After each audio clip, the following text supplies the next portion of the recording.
Mas aí eu queria te fazer uma pergunta que tem a ver com escolhas, então. Porque você falou que, digamos, não se arrepende em relação ao Simon. Não me parece que se arrepende também em relação ao Muricy. Era uma escolha cheia de circunstâncias. Ahn, mas você fez outras escolhas, por exemplo, vamos falar da montagem do elenco. Hoje o Palmeiras tem uma política de contratações muito pouco midiáticas, né? São contratações que muito que o Abel indica, ele preza muito pelo vestiário, é muito cuidadoso com isso tudo. E na sua época foi diferente. Você trouxe muitos ídolos pro Palmeiras. Você trouxe Sim. Valdívia, Kleber. Kleber, Wagner Love, né? Wagner Love. Que se envolveu, inclusive, numa confusão com a torcida a certa altura. E você, ao sair da presidência, foi criticado do ponto de vista do déficit que você deixou.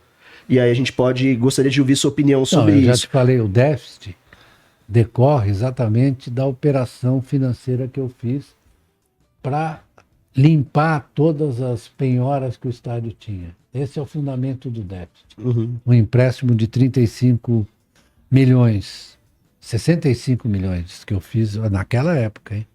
Mas em relação à política de contratações, por exemplo, você faria de novo? Você acha que foi acertado? Não, eu acho que eu fiz o que a oferta do mercado permitia. Eu também tinha aquela... Aí eu tinha um acordo ali com aquela empresa do J. Ávila. do J. Ávila. Trafic. Né? E ele ajudou muito nisso. Ele ajudou muito nas contratações. Depois ele morreu nos Estados Unidos, né? Sim.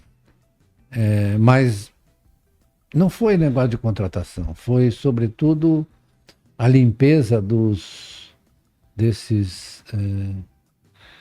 penhoras que eram exigidas, senão eu não conseguiria o alvará. Sabe que eu recebi o alvará, eu estava no hospital, no Sírio-Libanês, né? Eu recebi o alvará levado lá pelo nosso, então, governador de turno, o prefeito de turno, que é o Kassab. O Kassab, você lembra disso? O Kassab levou lá o alvará, e aí estava liberado para começar a construção. E aí começou. E teve aquele episódio do nosso amigo que se jogou na frente das máquinas. Né? Existiu mesmo? Existiu. Conta essa história aí pra gente. Não, o Cirilo, que infelizmente está doente, grande figura, foi uma figura muito importante na construção do estádio. O Cirilo me contou, ele foi no hospital, eu estava no hospital, me contou, professor, o fulano de tal lá se jogou na frente da máquina para impedir que ela entrasse.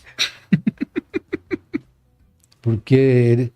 E tem um outro episódio, vou contar um outro também. Fica à vontade. Depois que eu saí do hospital, eu fui lá com minha ex-mulher, a Fátima, que é uma pernambucana muito inteligente e muito irônica, né? Eu fui lá com ela e com meus filhos, com a Luísa e com o Carlos Henrique, o Kaká, para nós votarmos numa eleição do conselho. Eu estava na fila ali, e não faltou gente que chegou para mim e falou assim, fura a fila, você tá na... Eu falei, não furo fila. De jeito nenhum, vamos dar um pouco de ordem para esse negócio, tudo na fila.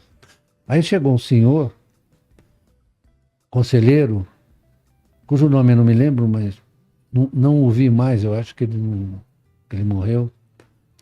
E ele chegou para mim e falou assim, veja só o que o senhor fez, o nosso clube está em ruínas. Aí a Fátima, que não deixa barato, falou, meu senhor, o senhor já se olhou no espelho? Ele falou, sim. Ele falou, o senhor não viu que o senhor é uma ruína? Pô, que isso, cara? Ah, a Fátima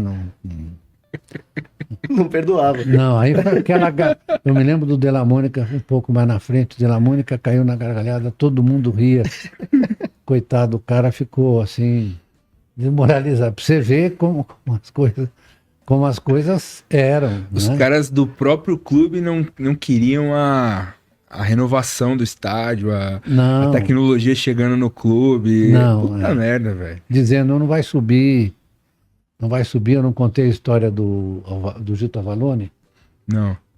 Não contei que ele fez uma campanha assim, ele e o Piraci, fizeram uma campanha contra o estádio que não ia subir, que não sei o quê, que era um péssimo negócio.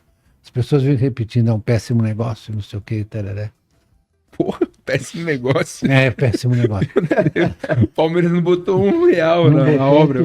Pô, me dá um péssimo negócio pô, desse é aí o que eu melhor pego, hein? estádio do Brasil. É o melhor péssimo negócio que você pode ter. Rapaz. Mas então, voltando à história do nosso amigo Valone, Gilton Valone, ele dizia que não ia subir, fez uma campanha contra o estádio, já morreu, né? E um dia eu encontro com ele ali nas alamedas do clube, assim, bem ao lado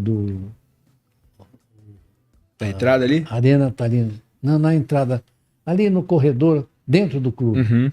A gente caminhava ali e estava lá o estádio pronto, né? E eu me encontrei com ele caminhando por ali e falei, então, Gilton, tá aí o estádio, você dizia que não ia subir, né? Aí ele falou, mas eu tenho assistido os jogos e tem uns pontos cegos. Falei, pois é, Gilton, eu acho que o único cego que tem aqui é você. Pô, eu já fui em todos os setores do Allianz, eu nunca vi um ponto cego. Não tem nada. Imagina. Não vi. Já o Parque Antártica, olha... Era uma boate, né? Tinha, porque tinha aquele fosso entre a arquibancada e o gramado que causava muito. Sim. Mas aquela foi uma construção dos anos 60, né? Final dos anos 60. E foi também uma obra muito interessante. Na época, claro, sim. Que você tinha na época, muito interessante, é chamado Jardim Suspenso, sim, né? Sim. Então, é isso que a gente precisa entender, que um clube de futebol como universidade, o que você quiser, vai avançando, vai fazendo as coisas, você vai fazendo as coisas. Então, como é que eu vou dizer, como o pessoal vai dizer, que eu fui o maior presidente do Palmeiras? Eu falei, é brincadeira, eu conheci o Delfino Facchina, por exemplo, conheci o Pascoal Walter Byron Juliano, conheci o Nelson Duque, todos eles ajudaram a construir o clube. É isso que a gente precisa entender. É isso que precisa ficar claro. É claro que você tem momentos de, por exemplo, o Palmeiras ficar na fila de 76 a 93. Né? Foi uma coisa dolorosa. Todo mundo que viveu esse período, vocês não viveram, né? Não, eu era molequinho quando o Palmeiras saiu então, da as pessoas sentem esse... Meu pai lembra muito. Seu pai deve lembrar, muito. Como eu lembro muito bem. Foi muito difícil. Um dia a gente perdeu um jogo decisivo pro 15 de Jaú, no Parque Antártica. Essas coisas que acontecem. Para a Inter de Limeira, né, em 86. A Inter de Limeira em 86.